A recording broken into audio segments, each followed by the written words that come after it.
Hi, everybody, and welcome to Red Wings Rant, where tirades and a passion pleas for your Detroit Red Wings finally have a home. That's right. I had a perfectly timed sneeze. What? Man, the synchronicity on that was perfect. Did you rehearse that? Yeah, I thought I'd hang on to that sneeze till I was ready to go. I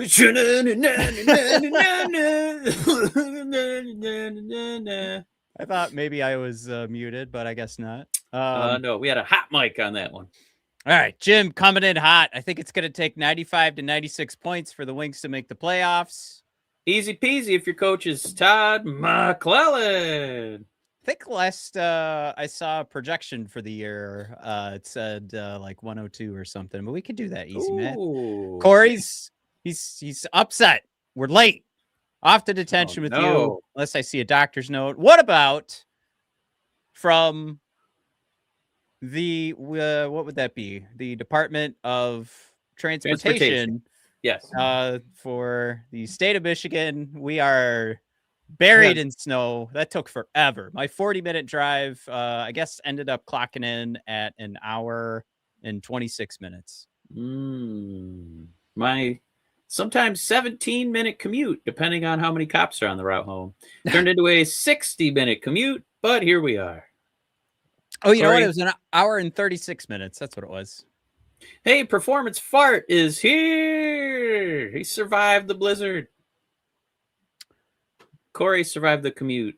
And then I don't think Jim is in Michigan, is he? Corey says, took me an hour and a half to get home. Yeah, where are you guys? I always thought, isn't Jim just on his yacht floating around listening to us on like a satellite radio? Isn't that what he does? I'm pretty sure that's the case. I'm gonna do this. What is this? What's that app called? Calculator. Isn't he on the like SS Karen Newman or something? Just floating around. All right. 60 points in 48 games. And then we multiply that by 82. So we're still on a 102-point pace. So woo! Performance Art just ordered his cider jersey. Hey, look at this one I got in the garage. Jim, he's in Victoria, BC. No snow, of course. Why would there be snow? Performance Art. Performance Art, are you in Michigan, buddy?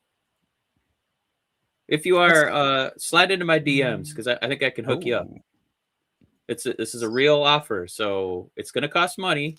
But if you're in Michigan, slide into the DMs. We'll get you that cider jersey.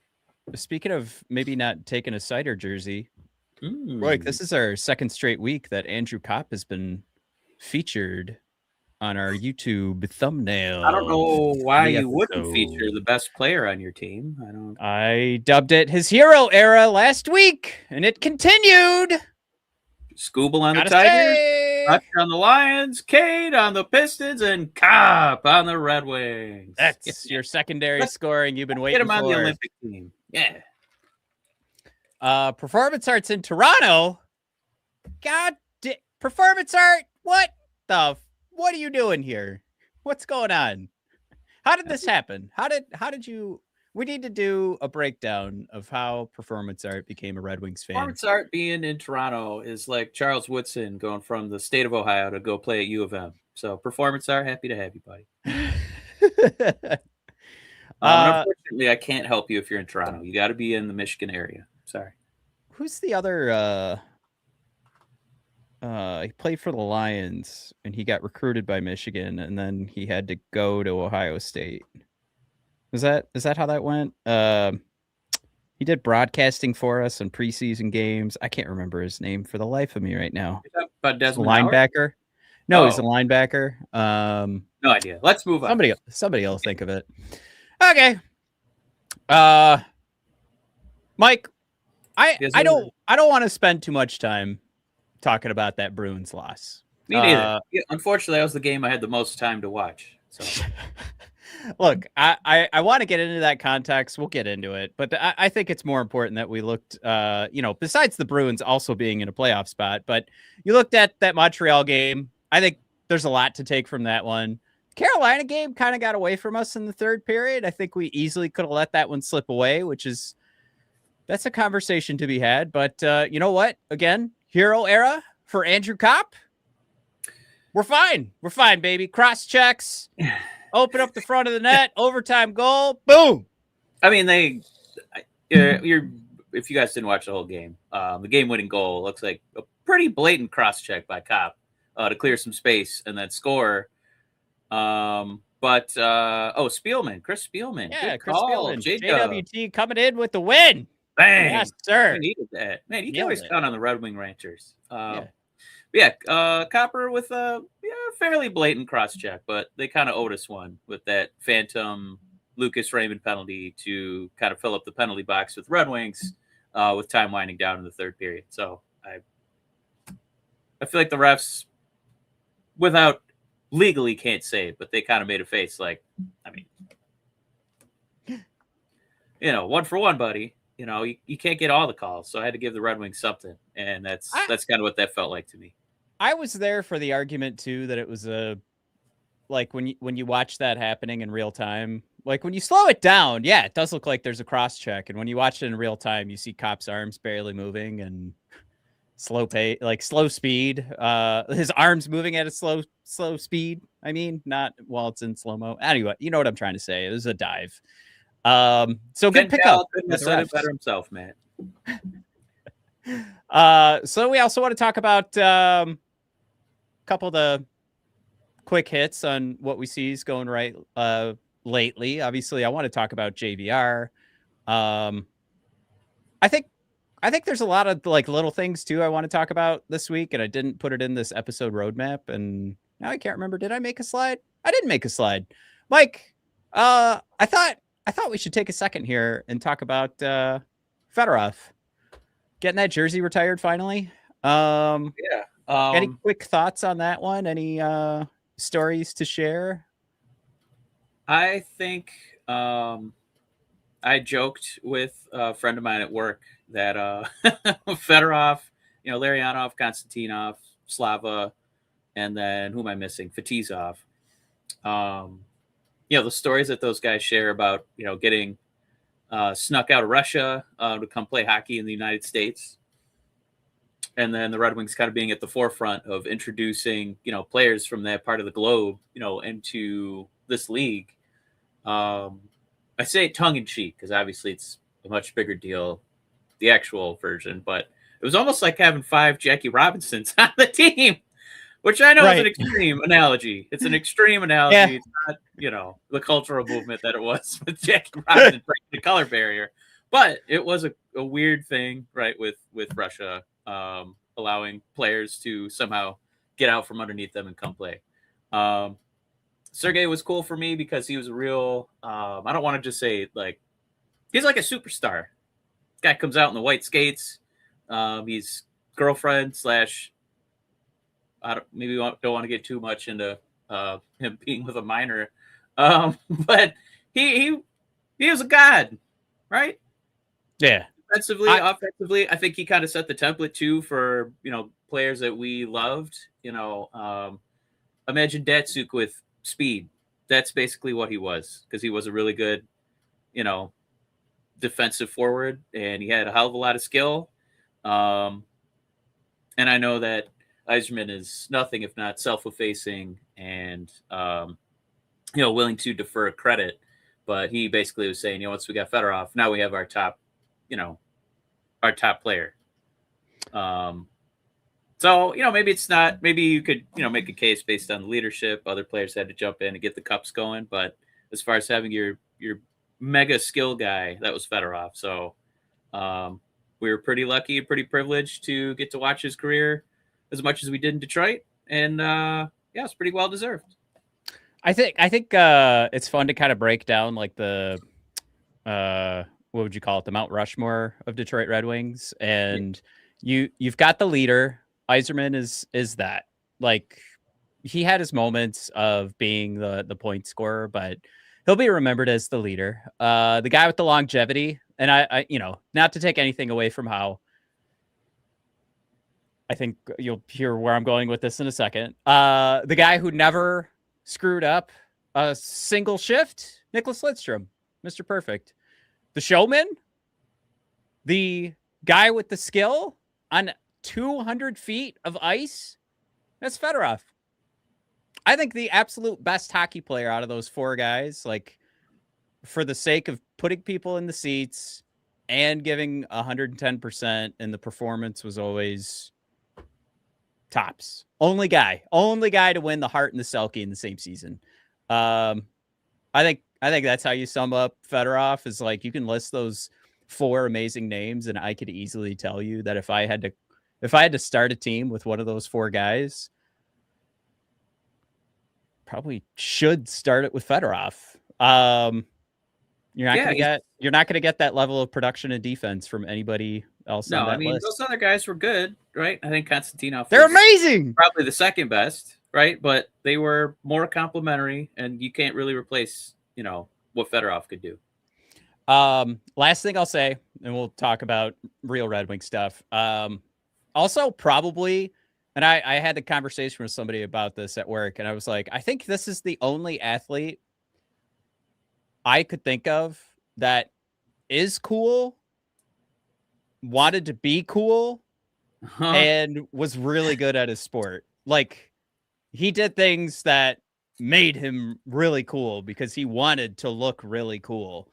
And he just exuded cool. Like, it was vibrating from the fibers of his jersey, like Fedorov was like the coolest thing in hockey, where like Wayne Gretzky is a dweeb, Michael Jordan's a dick.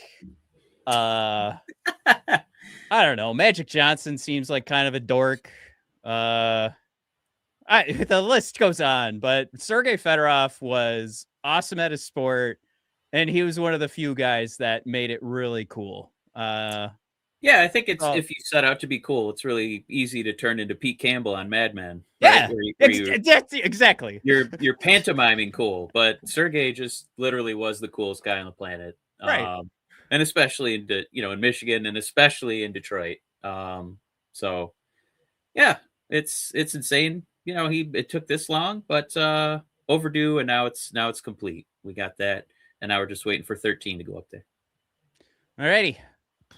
We got an early bid for comment of the episode. Dan B saying Mike has the Babcock hair flow going tonight. Ooh. Do you remember the old nickname I had for Mike Babcock? Do we call him Pudding Head? Hot Fudge Head. I thought he looked like, if you guys are familiar with Sanders Hot Fudge, some people would say Saunders incorrectly because there's no goddamn U. Oh man, Betty Klink rolled in her grave over that. How dare you? But if you took Sanders Hot Fudge, heat that glass jar in the microwave, dump it on top of some ice cream, that's what you're getting on top of Mike Babcock's head. I used that exact recipe tonight, so I hope you guys are enjoying a little hot fudge. But let's talk about the Montreal beatdown. All right, so Canadiens held scoreless. Yeah. I mean, this is what we're talking about in the Atlantic Division, of getting one of those top three spots. Obviously, for as excited as we can be that we are in that top three, we can't forget how many more games played we have. So going into Montreal was an opportunity to show everybody, like, hey, we do actually belong right here in this little section here. Because it wasn't just one of those two where, and we talked about this a couple weeks ago, where we were talking about, playing the Carolinas. And it was like, if this is a blowout, I don't know how much I'm going to take from this. Like, if it's one of those, like, we win 10-0 and there's like a ton of shots from Carolina or something like that. This was not one of those situations. This was very clearly Detroit handling Montreal. And this might be one of those things where Montreal's made some choices for how they're going to stack their team, how they're going to build it, and how Steve has been building his team with some size. And you really saw, like, once the Red Wings had that lead, like, it was just kind of like, let's shut this thing down. And it's, to me, more than just being excited that you're in the conversation and you're proving that you should be in the conversation for this top of the Atlantic battle. But this bodes well for, like, the future. This bodes well for, like, hey, we're kind of at the same pace here for the talent that we're building, but Steve picked some talent that's actually going to be able to take care of Montreal pretty handily. And they showed that it's possible, at least. I'll put it that way. Very possible to handle the Montreal Canadiens and to dominate them, especially in the neutral zone. But for me, you got that complete team win. You had this team showing off what it does best. But I think ultimately you'd have to land on the point that this was billed as a huge game. We had articles coming out from The Athletic where it was like, oh, 2 teams finally making it up the Atlantic division and just facing off tonight. And it's in Montreal. And we've struggled in Montreal for the last little bit. I think Ken mentioned there's a streak of losing. Mm-hmm. And you don't just win, but you win 4-0. I mean, top to bottom. Couldn't have been happier with that performance. Yeah. I mean, I think the thing I would try to piggyback on is just it's one thing to just get points in the standings. It's another to kind of like beat up these teams that you need to beat up, that the exact ones that you're jacking with for eventually playoff seeding, which is an insane thing to say. But yeah, it's fun to see 2 kinds of Red Wings, right? One is the one in Boston where they're playing yet another back-to-back and looking exhausted, or what it looks like when they have a little bit of time to kind of plan, rest a little bit, and give a full 60-minute effort, just eating out blacks. We got peppered with shots, and Gibson, knock on wood, this hot streak is, I don't even know how you can still call it a hot streak when it's extending into month number 2 with how well he's played. And it really feels like the chemistry is kind of getting there for Gibson, knowing, where to go when he's playing with, this pairing, or, pairing number 2, pairing number 3. And he's making a lot of, even the game we lost against Boston, he still had a lot of key saves to like keep it away from being like 6-0. That was Campbell. Oh, I'm sorry, Campbell. Or Talbot. Jesus.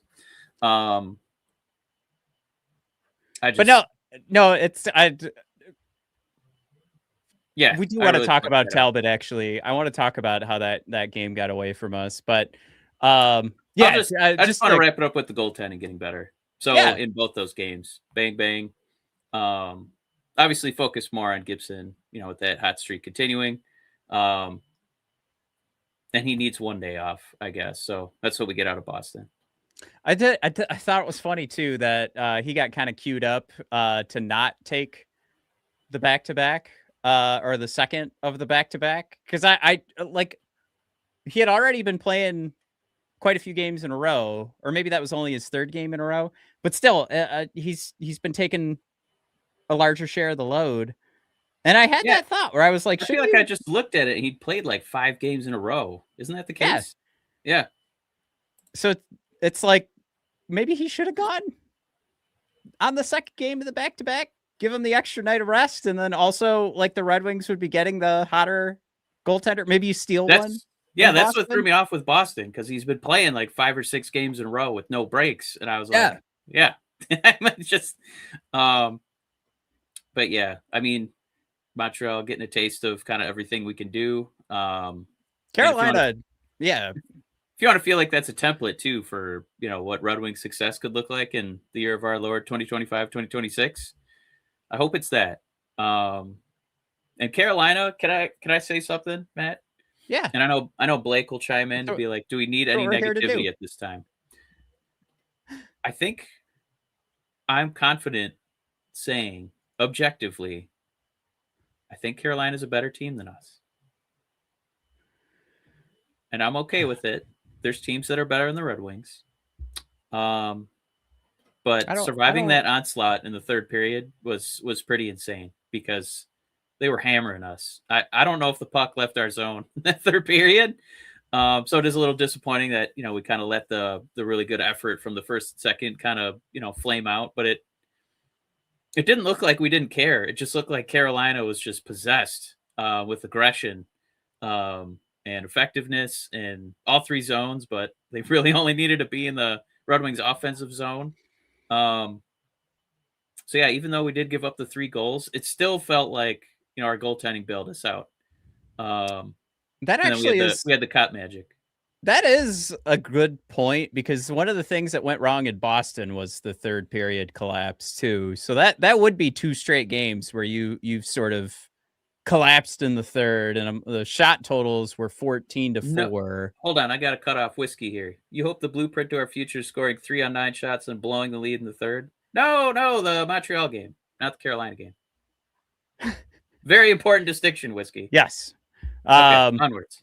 I did want to pull up too. I wanted to see what it looked like on the expected goals side, because it felt really good in Montreal. We did win on the 5-on-5 game. We had 50 close to 53% of expected goals for.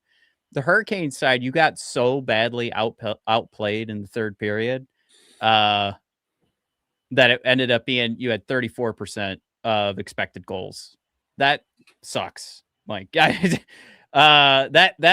third period got so far away from the Red Wings, and then it happened again in that Bruins game. But what's funny is the Red Wings and Bruins pretty much held a 50% expected goals for percentage in that Bruins game. Things just, like, there wasn't enough juice in the third period for the Wings to put anything on the board. So Boston just handled it from that point. And kind of stinks, but I'm still chalking it up to, like, all right, we've had a little bit of a stretch here. Now we have a couple of days off finally. So I want to see what this team looks like on Friday, especially bringing in Celebrini into Detroit, see how that looks. But, to your point, Mike, and we'll kind of skirt forward here. Because I do want to hit a few comments after your point. Oh yeah. Well, you know what? We'll hang on this one. Let's hit some of those comments. Just a couple folks coming in. Jim, tell us how it's going on the SS Karen Newman. He's saying after the Olympic break, we won't have to deal with the back-to-back chaos like some of the other teams. We have one back-to-back. Jim, I have not checked the schedule. I'm going to trust you on this one. And then Ketzel kind of tagging in, saying playing 10 back-to-backs is just shameful. Olympic scheduling has fudged us from building any momentum. I guess what I'm hoping is that these 3 games are kind of like the best of times, the worst of times, right? When we're tired on the second night of a back-to-back. And then, Steve, for the love of God, just take a look at the Carolina game, right? Take a look at the Montreal game. There's a lot of good stuff in there. Could you use one more defender? Could you use maybe one more forward? It's not a perfect squad, and this team's good enough to be in the playoffs. If you get 2 more pieces, I think you're going to be in pretty good shape, Steve. Just think about that Carolina third period. Just think about it. Yeah, you got a lot of stuff that other teams want and need. And I do want to hit a few more comments, but that was exactly where I wanted to take that transition where you did kind of, you threw that out there. Like, maybe we're not up to snuff against Carolina. That's so okay. What do you do to catch up? Let me, I got a couple other here, a couple comments here. Ken Young, welcome aboard, buddy. Saying Kornikova and Terry Reid, that's top drawer talent. Sergey was the man. For those of you too young, that was the Sidney Sweeney of the times. So he had 2 Sidney Sweeneys and pretty incredible resume for Mr. Fedorov. And then I think there was one more I was just going to throw in there. Oh, sure. Timmy. Yeah, what's up, Timmy? Saying mid-pack penalty kill. And Gibby seems like the only real difference this year. Casper's sophomore slump is one hell of a slump.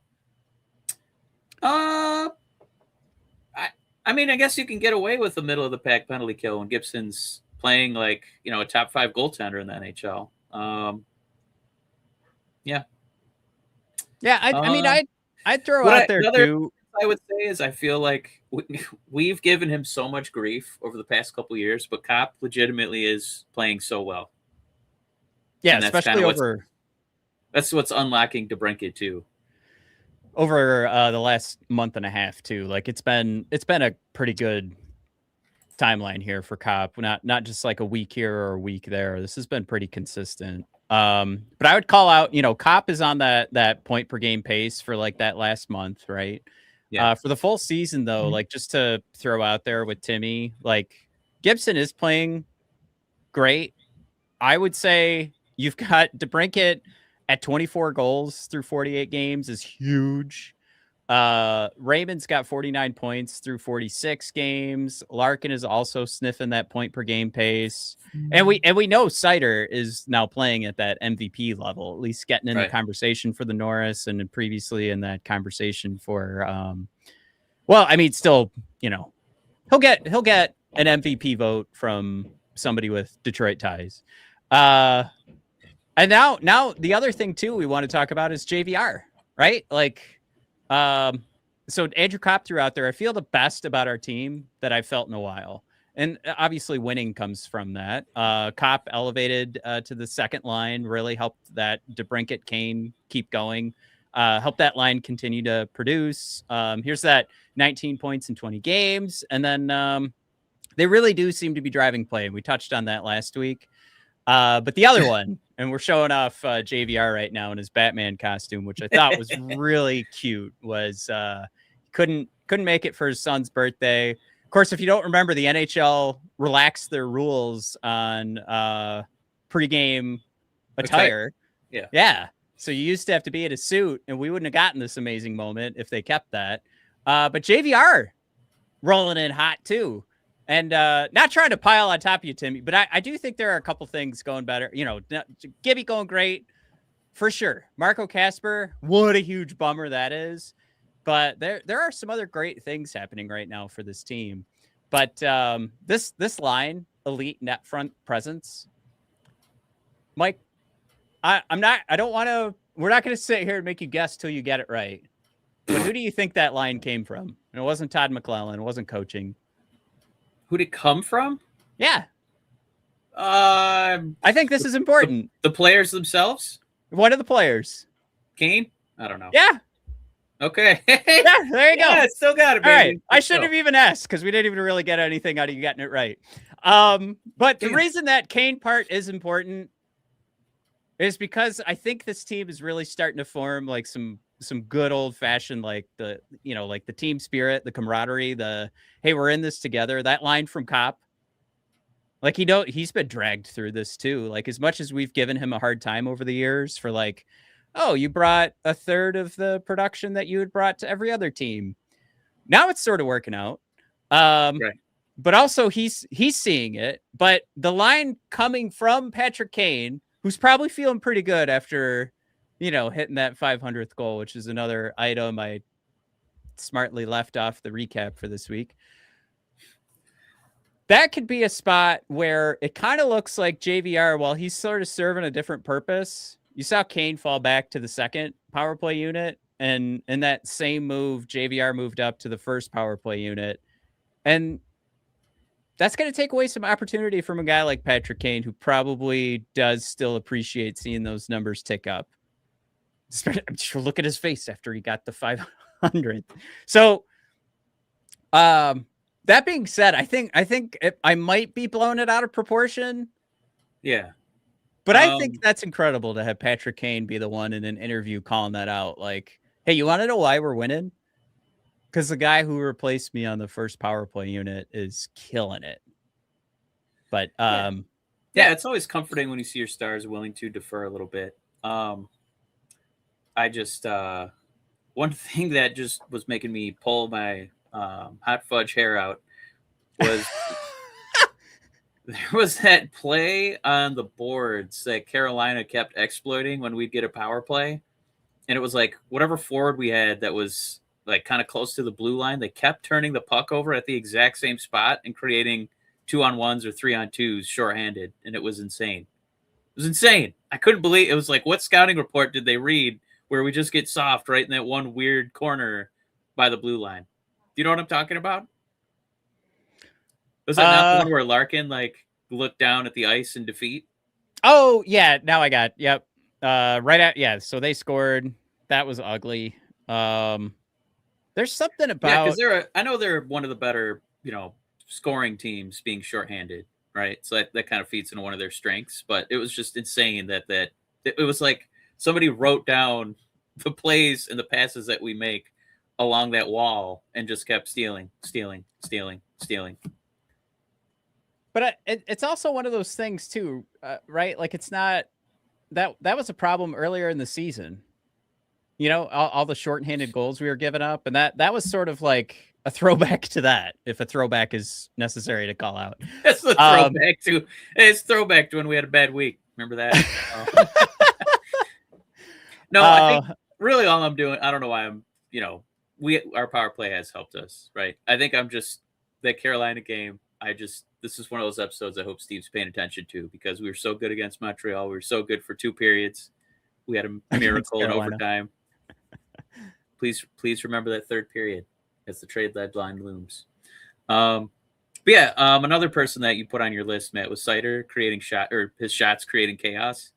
Him kind of opening up his confidence, right? And feeling like a real threat on the blue line instead of somebody immediately willing to pass or defer to other players. Makes a world of difference. Like feeling like he's an actual threat and not like an intermediary to an actual scoring threat. It opens up that whole first unit. And I almost wish he wasn't so good, because this is still one of my, not a giant hill I'm going to die on, but I wish the man could get one break. He doesn't get a break. We need you on the first power play in addition to the first penalty kill and defend against the best players on the other team. So, Seider, appreciate your efforts, sir.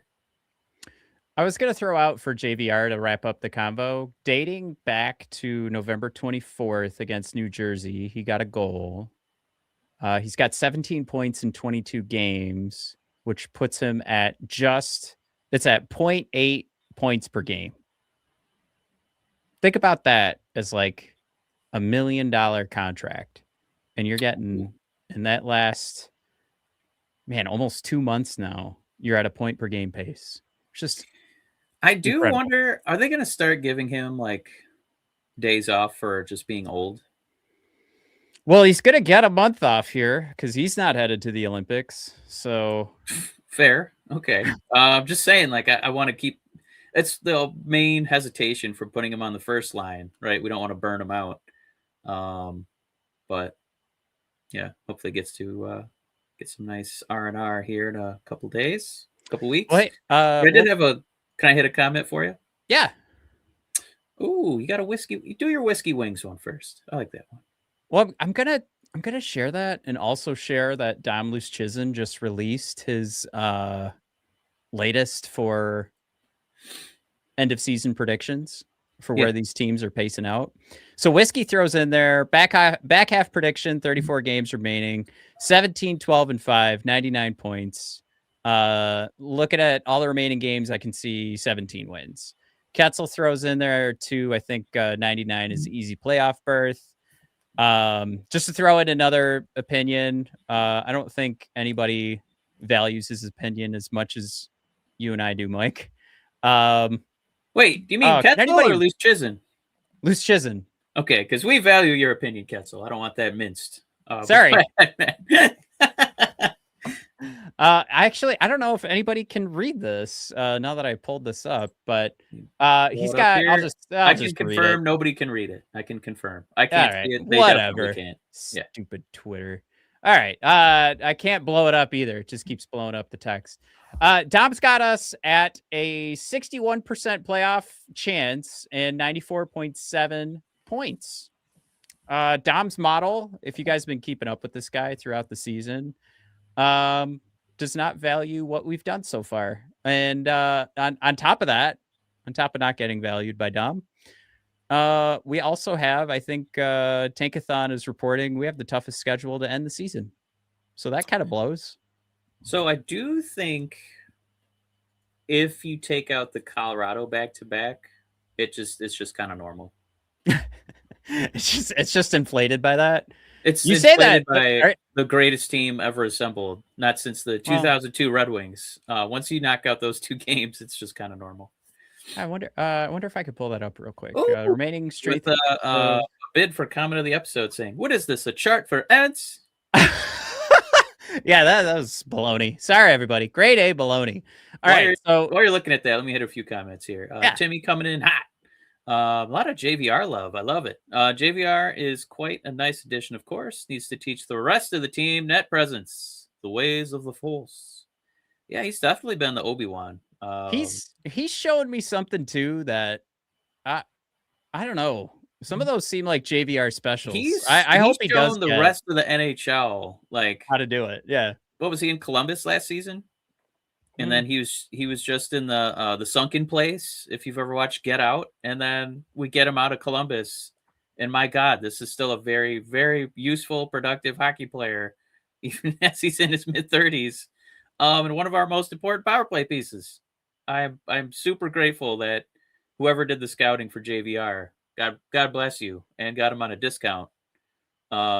We've been pretty tough on the pro scouts for the Detroit Red Wings over the This was years an here. absolute home run. Yeah, Yeah. awesome. And it was one of those where it's been so rough to trust them. Like I came in hot with like, what the hell are we doing? I could not be more wrong. Oh man, Jared coming in hot like William Wallace in Braveheart. If Toronto could beat Colorado, so could the Wings. Thanks, Jared.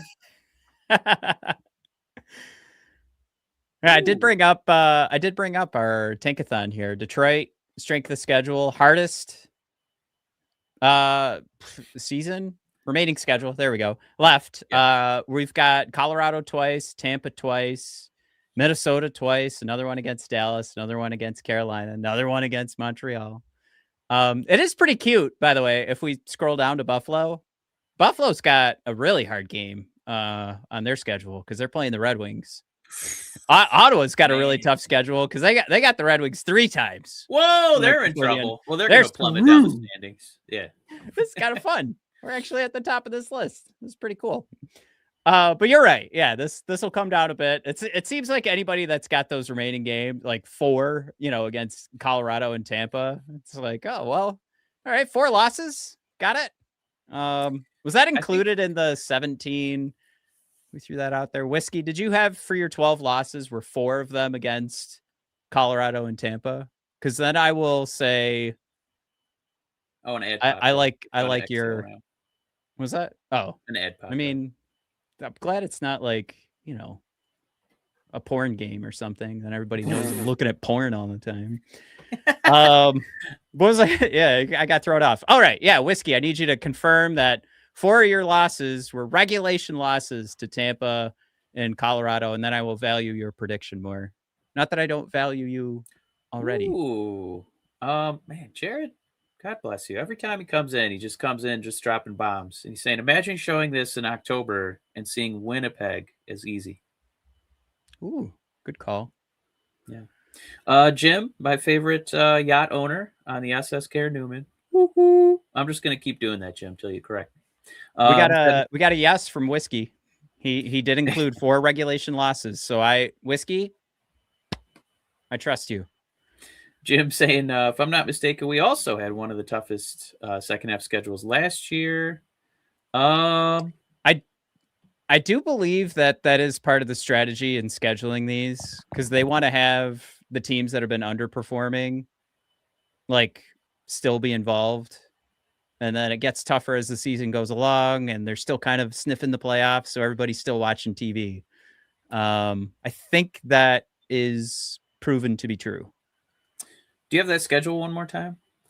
It felt like a lot of it was going to be, we're playing our own division. Like we got a lot of those left. And so it's just kind of inevitable. If you actually want to make the playoffs, you're going to have to beat up the teams in your division. Here, wait, I gotta, or at least do better than, go 50-50. Yeah, there's the. Yeah. So. Not the schedule, but at least toughest opponents and easiest opponents coming up. Yeah. Well, it's just tough because we're so good in our division. So it's like, who's better than us, right? Am I right? Yeah, how come Colorado's not up here? They got to face us twice. What the hell? That's true. While you're resetting here, I'm just going to throw in a comment from Ken, who's just taking a little detour, saying Kane not only belongs on the top PP, but let him play the full 2 minutes. He is the PP, and he doesn't skate anyway. Ken, I don't hate treating him like Ovechkin, but by Kane's own admission, he'd rather see JVR out there. but I do like the Ovechkin sentiment. That's what I'm going to call it. I like this assessment from Ketzel. Like this is exactly what we want in the second half of the season. We play good teams good. We play bad teams bad. That'd be perfect for this schedule. Yeah. Round the sucker out and try and break a record for points. I don't mind that. Good call, Ketzel. Well, I think this is going to be a brief digression here. Just the Bruins loss. But I like this headline. Context matters. Man, we just get slaughtered in the back end of these back-to-back games. We're not so always. Well, look at the. I think it gets worse. Did you listen to the local broadcast or national? National. I had national, and they were pretty deflated themselves because they were basically explaining away the third period where it said, yeah, this Red Wing team looks really tired. And then they said, yeah, it's a lot of back-to-backs. And a lot of the times when you're watching those national broadcasts, their job is to make the casuals sit in and watch the game. And instead they were making excuses so that you'll watch future Red Wing games. Yeah. And not this one. It was an insane take from a national broadcast based on what their job usually is. I'm still gonna chalk this one up like it's not a warning sign, despite kind of having that realization and your, like our live thoughts coming out of our butts and our mouths, from ass to mouth. Our Red Wings ass to mouth at Red Wings rant. Yeah. But sort of like realizing like, oh wait, that is 2 straight games just completely blowing it in the third. But I think it's blowing it for different reasons. There were a lot of bad penalties in that game against Carolina. Really sitting back, and with Boston, it wasn't sitting back. It was like we have no choice. There's nothing left here. Jared said clipping that. Love it. Can we? Yeah, we should make t-shirts. Dan B from the top rope. Oh my God. Saying Wings only have 3 players in the Olympics while Tampa and others have more will benefit the Wings. Hell yes. Yes. Our goal is improving this NHL team. I don't give a hoot about the Olympics. Sorry. So selfishly, I'm very excited to have as few Red Wings as possible in the Olympics so we can get a nice break. Love it, Dan B. Let's get Germany eliminated early. Sweden eliminated early. Let's get those boys back home.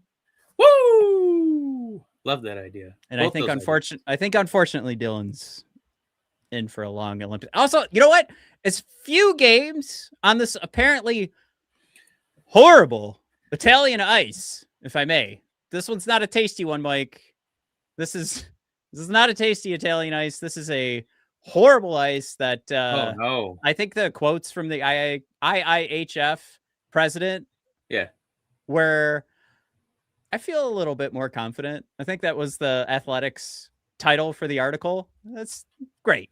I just feel a tiny bit more confident. And that was after they did a tournament at this rink.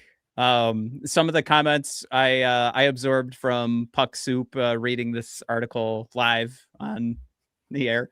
The ice is dirty, Mike, because they keep half the building open.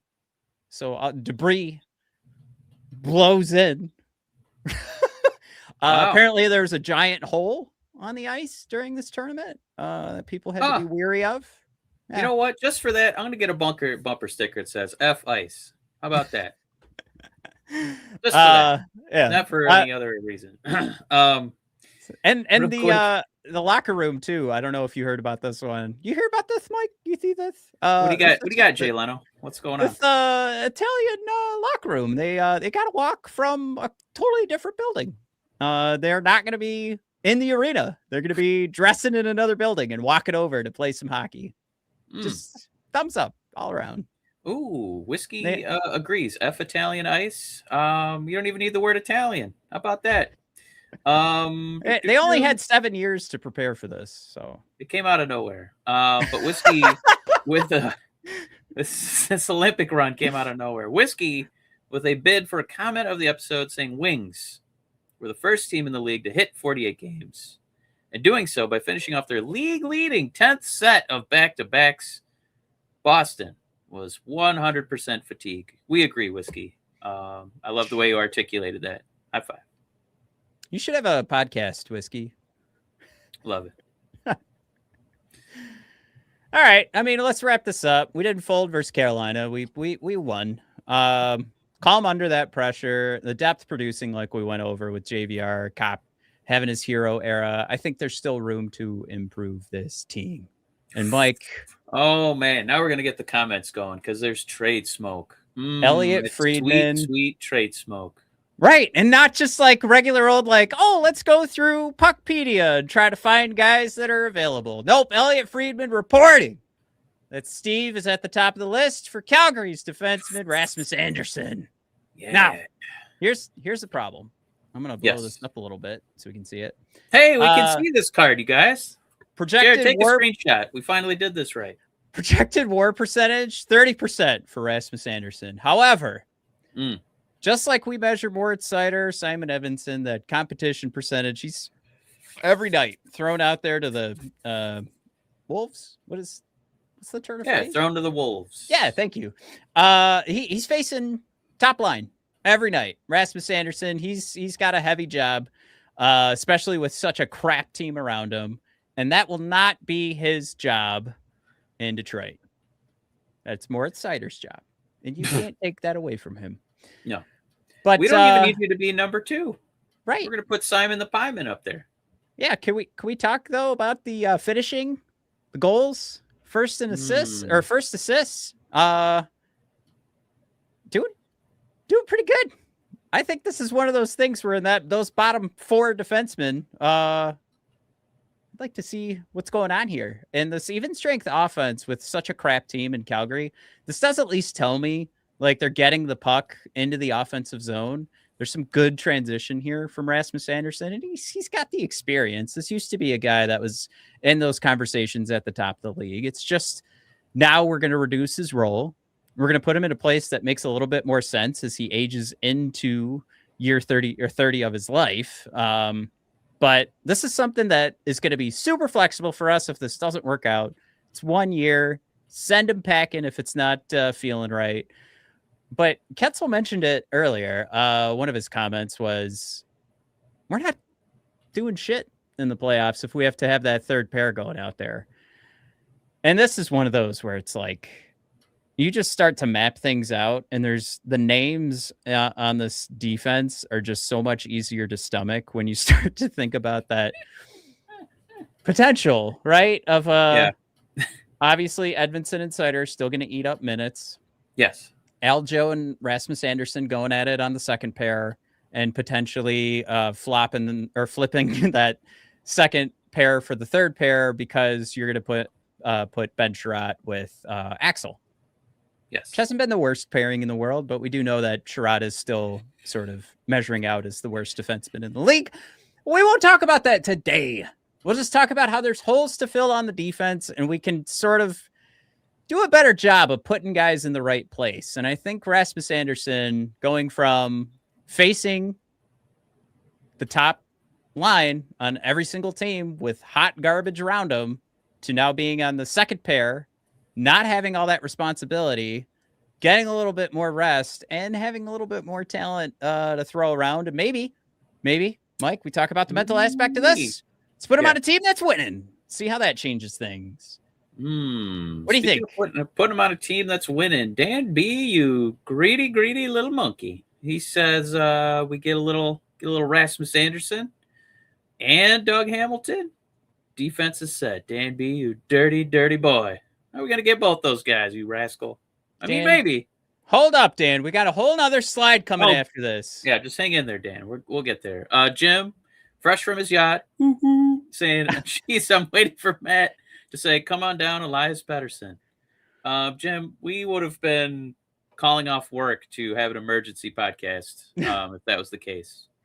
There's probably never been an easier time to make that trade happen, but I don't think there's ever been a time I've wanted him less. Would be on the Red Wings, Little Caesars Arena, ordering custom EP40 jerseys. Matt's out. What's going on? I'm good. No more EP40. Wow. It's just not working out, and you got to pay him a lot. It's different now. Look at Matt. Don't act like you're not in love with her.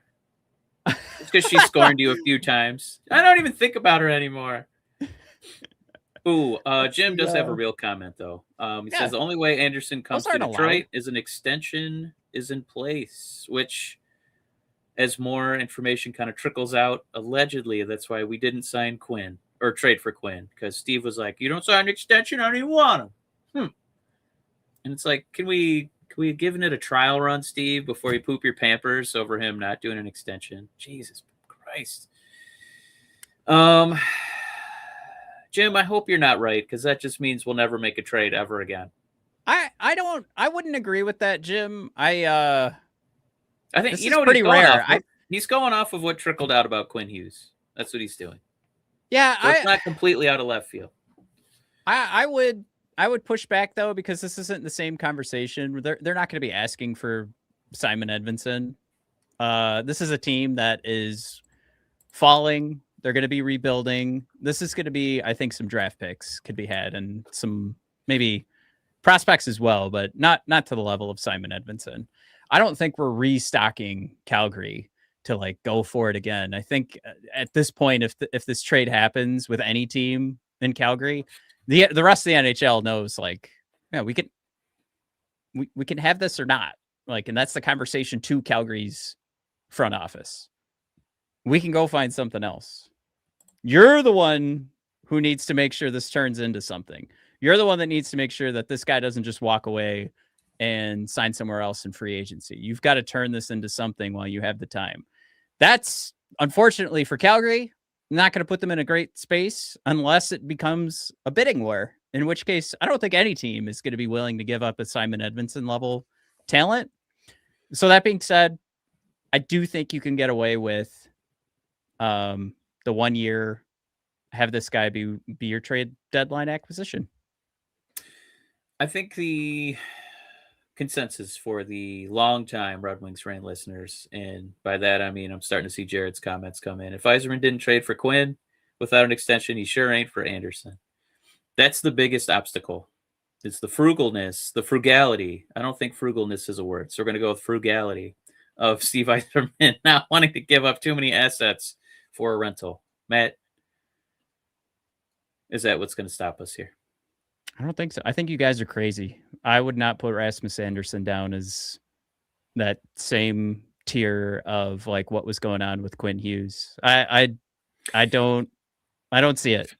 Brand new, letting me know it's fraggleness. Thanks, Brand. Down on Frugal Rock. I appreciate it. Ketzel is still out there with your Pettersson, Larkin, Raymond line. Would go hard. Oh, glad you said that. I wanted to look up Elias Pettersson's his JFresh card is still, you know what? Even on the poopy Vancouver team? He's still 91. He's still 91%. Call him up. Let's open up that cap sheet for Vancouver. Yeah, I'm actually surprised by this. This is pretty high. Here, does anybody want to see it? Jim wants to see it, I think. Matt, like you haven't been up all night looking at it, like that meme of Wolverine looking at the frame. Petting it. Yeah. Uh-huh.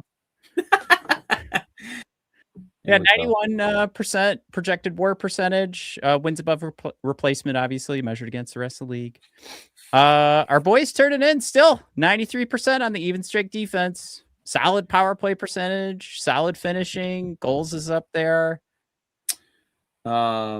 Hey, still facing that top line competition, and those even strength numbers still looking pretty good. I don't know. Maybe this is sweater. He'd look pretty good in red. But man, pull up a real JFresh. Can you pull up Dougie Hamilton for us? Actually, because we did get a few comments on him. Well, we got to go back to the slides because I got that one queued up, man. Jim also operating in the realm of reality, saying make sure we save some money for Edvinsson and DeBrincat the year after that. Jared, I didn't think I'd ever read these words from you. Need to save some pocket change for Patrick Kane. Ooh, interesting. Yeah. What is JVR signing for next year? Man, how about 1.1? 1.1 with bonuses. Yeah, great. Yeah, we got to get the Red Wings have to go across the street and have the guy that walked into a room with Tarek Skubal and said, 15 mil sound good, buddy? How about Alex Cobb money? All right, we'll throw a couple mil on top. Let's do this because Matt, anytime I recognize the player's name, it's never a good sign. So case in point, Tarasenko. Matt, what is gonna prevent this Dougie Hamilton smoke from turning into a Tarasenko situation? I mean, he's clearly more productive than Tarasenko, but I'm just worried that if we pick him up, it would be more along those lines where I feel like Rasmus is a little bit better of a gamble. I would argue, and I would say if the Red Wings are honestly, Steve, you have to do one aggressive move. Does this just eat up too much cap space to make us unavailable for other cool things that we might want to do down the road? I will answer that right after this. Spinoramas, Michigan goals, and those heart attack Cam Talbot sprawls across the crease. If you're living and dying with every Red Wings highlight like we are, DraftKings Sportsbook has you covered. They're an official sports betting partner of the NHL, and they're making the action even sweeter. Right now, new customers can bet just $5, and if your bet wins, you'll score $200 in bonus bets instantly. Yes, the same feeling as watching Lucas Raymond pick a corner, but for your wallet. So do what we do every game night. Download the DraftKings Sportsbook app and use code THPN.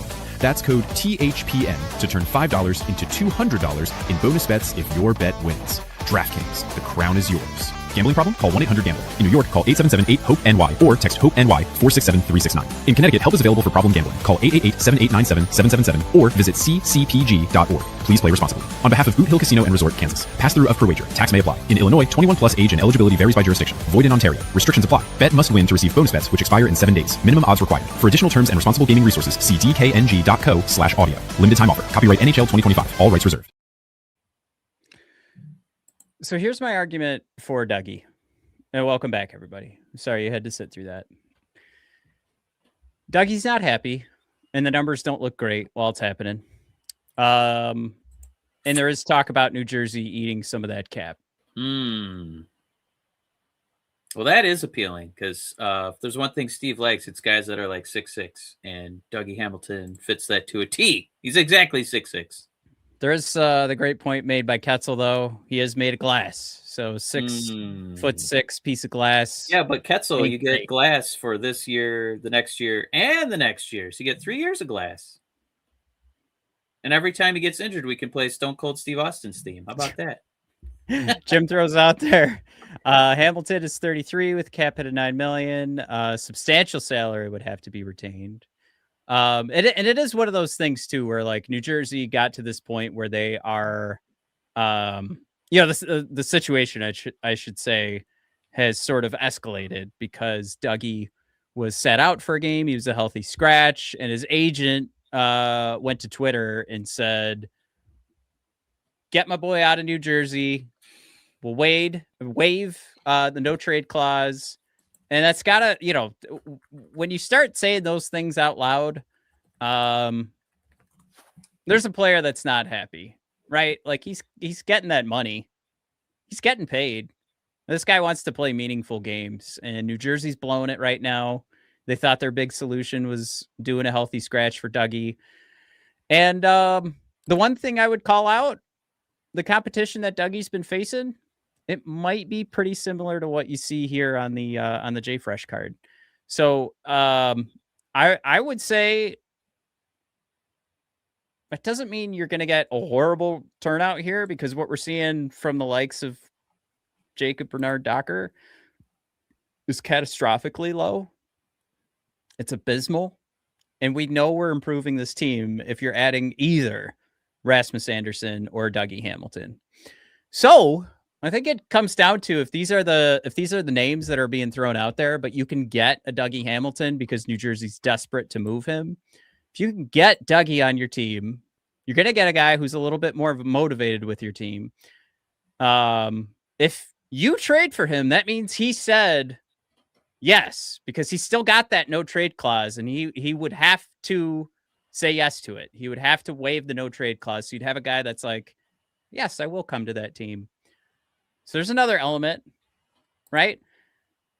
We're not asking him to be on the first pair, which is also something New Jersey was doing. So that's not necessarily boding well for like the play improving. But I do think that New Jersey is desperate enough to move this contract that the ask is not going to be too heavy, too extreme. because it's going to be about moving the $9 million, potentially, maybe it's only 7 they're moving and they're going to retain a couple million. Yeah. But that's the world we're in, where you're looking to put something new on this team. You are going to pay a cost. Where do you want to pay it? So I would say too, I was a little leery of, the $9 million. Not that we can't afford it, but it's just like, you don't want to wall yourself in where you can't do other cool stuff because you're paying Dougie. But if New Jersey is willing to retain a little bit, I mean, just looking at our cap sheet, Matt, after this season, I know we've talked about it a little bit, but ad nauseum before this year, because this year we've actually had, real contemporary current hockey games that are watchable and we're playing for something. If you do the math, we're paying Justin Hall 3.4, Gustafson $2 million, so it gets us to 5.4.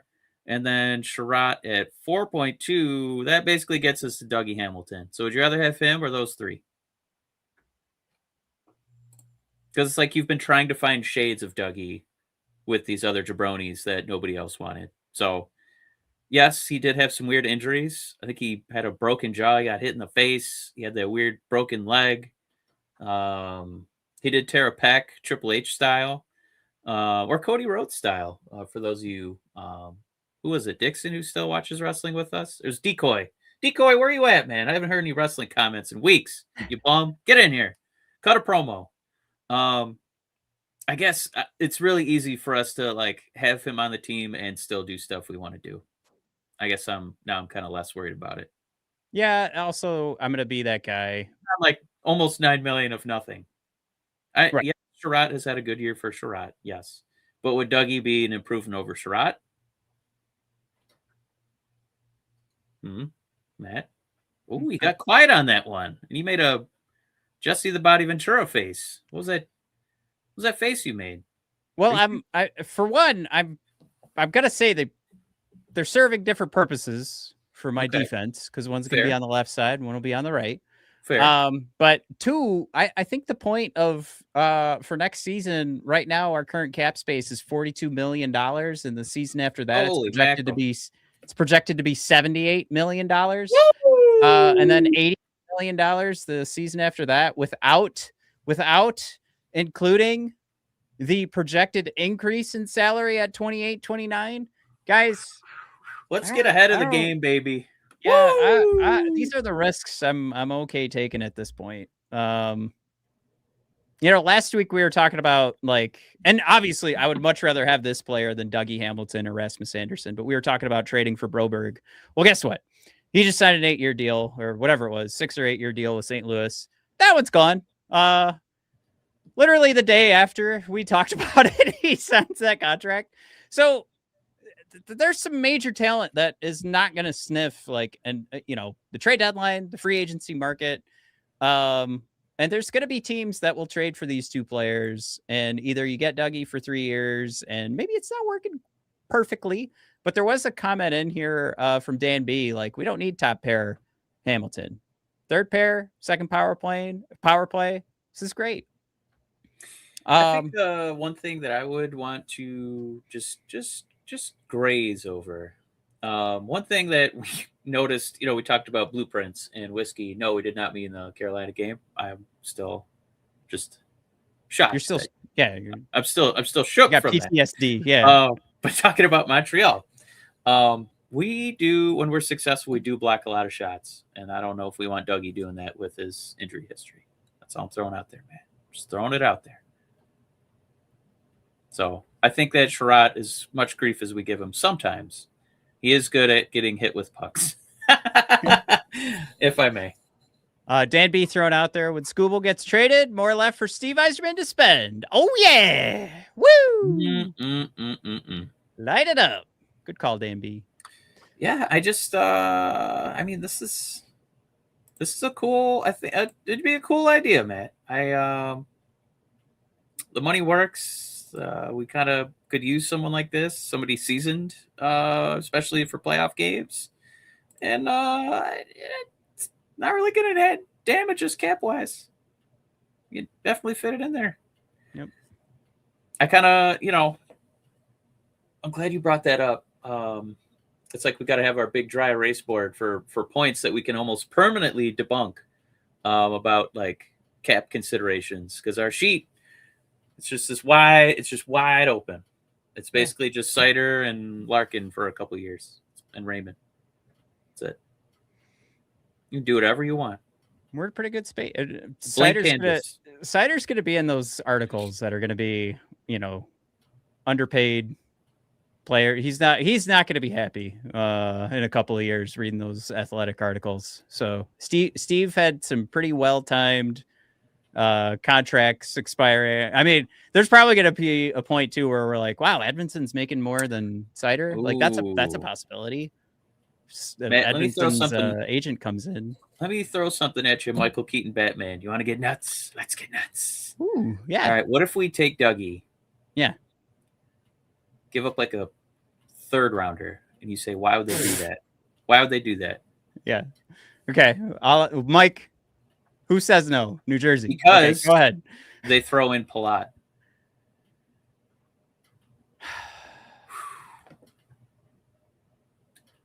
Made you think, didn't I? I got you. I got you. I stumped you. Yes. So you're saying we're doing some cap dumps here? Yeah. That's probably too much. Yeah, I don't want to take like it's one thing if you're competing. It's 1 year and you for can $6 million, though. It's 1 year for $6 million. You can get a Dougie Hamilton who's going to help you. So you're going to get Dougie for $15 million next year. Right, right. That's what you're doing right there. Good gravy. Can he pretend he's hurt and we can just put him on LTIR and never hear from him again? Hurt. Yeah. Yeah, there's something there. I don't know. Yeah, let's put him on LTIR. We'll get half the cap back, I guess, whatever the average is. You know what we haven't done in a long time? Yeah. Is printed a new Red Wings rant t-shirt. That is true. I think Ketzel's we're getting there. We just got to get the slogan for it, Ketzel. Throwing out 1D and a top 6 winger. Please, for the love of God. We'll put it in red and white. Red Wing red, Red Wing white. And we'll just start wearing them at Little Caesars Arena and trying to get Steve's attention. This is all we want. Just forward. You know what we're about to do is like do a move that would have looked amazing like 4 or 5 years ago. Is bring in Dougie Hamilton and then Artemi Panarin, and we have the offseason we wanted 5 years ago. We can't do this episode much longer. But because we always kind of go into a tailspin with the trade stuff. But are you completely turned off from Panarin with his extracurricular nonsense outside of hockey? I think I might be more turned off because New York might really want to get something back for Panarin. Oh, you just and I don't know how much. Okay. Yeah, I don't know how much I'm willing to spend on Panarin, right? That's the thing for them to ask a lot. Like the UFA, and he's not getting younger, and he's got the extracurricular. If there's keep going a little bit better production, like that's what we need, right? We gotta figure out the left side for that first line. It's always kind of been the problem. But if Steve pulls something off like that, I don't know. I might have to go buy an Yzerman jersey. How disappointing is it that Kasper's getting that opportunity we talked about on the first line with Larkin, and he still looks like dog crap? Somehow he's turned Larkin into a ghost. It's like, right. I don't even see him contributing because that line is just in shambles. We're at an hour 9. We like to keep these at around, 15, 16 minutes apiece. It never happens. You want to jump into just real quick? We got Sharks on Friday, Ottawa on Sunday. I think you got 4 points here, especially after a couple-day break. Oh, yeah. Whiskey and wings! Oh my God, Kasper, the first line ghost. Bang. Boom. Now, Man. I'm not T-shirt saying number 2. Love it. I'm not saying you get rid of Casper. I think sophomore slump is a turn of phrase that exists for a very good reason. Phenomenon. Yeah. Yes. But I do think that you can stop relying on him for this year. And at some point, if you want to start experimenting, is he, I know we talked about this last week and somebody gave us a good answer. Does he get to skip waivers if we send him down, or does he? Casper? Yeah. Yes, I'm pretty sure he does. Pretty confident about that. Waiver exempt. Woo! Yeah. Cool. Whenever they're ready to give that a shot, send them on down to the AHL and we'll try somebody else. Like, I don't see what the point of keeping him on the team is at this point.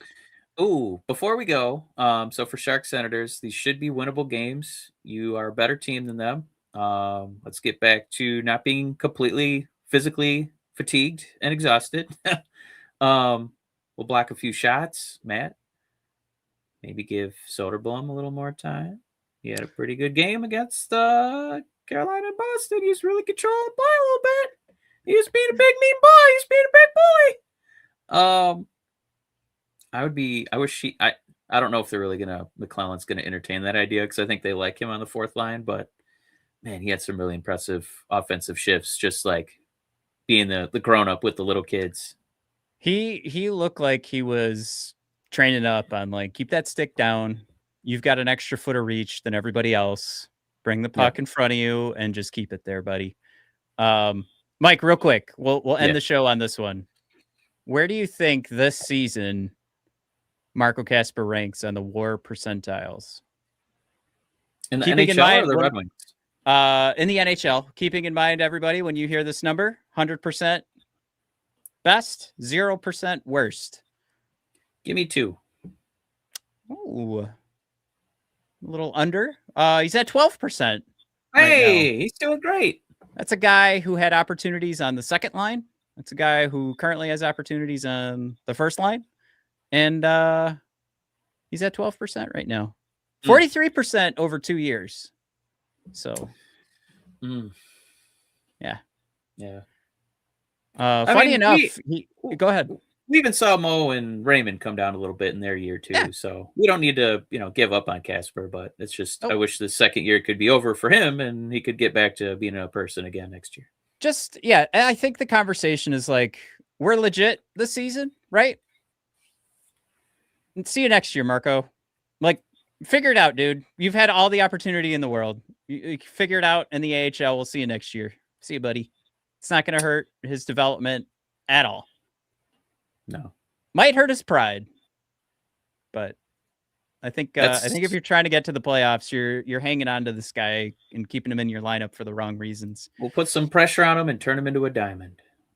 Yep. Jim throws out there 3 goals, 3 assists, does not cut it. Yeah. Alrighty. Mike, sail off in the sunset. Hopefully you guys, Michigan area, hope you're driving safe. It's what I was going to say. And then if you're going to be in the D tomorrow, Matt and I are going to brave the streets to watch some Piston basketball. Yeah.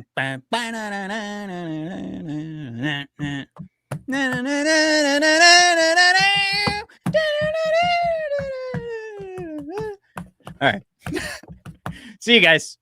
I was ready for 5 more minutes of that, but all right. See you guys.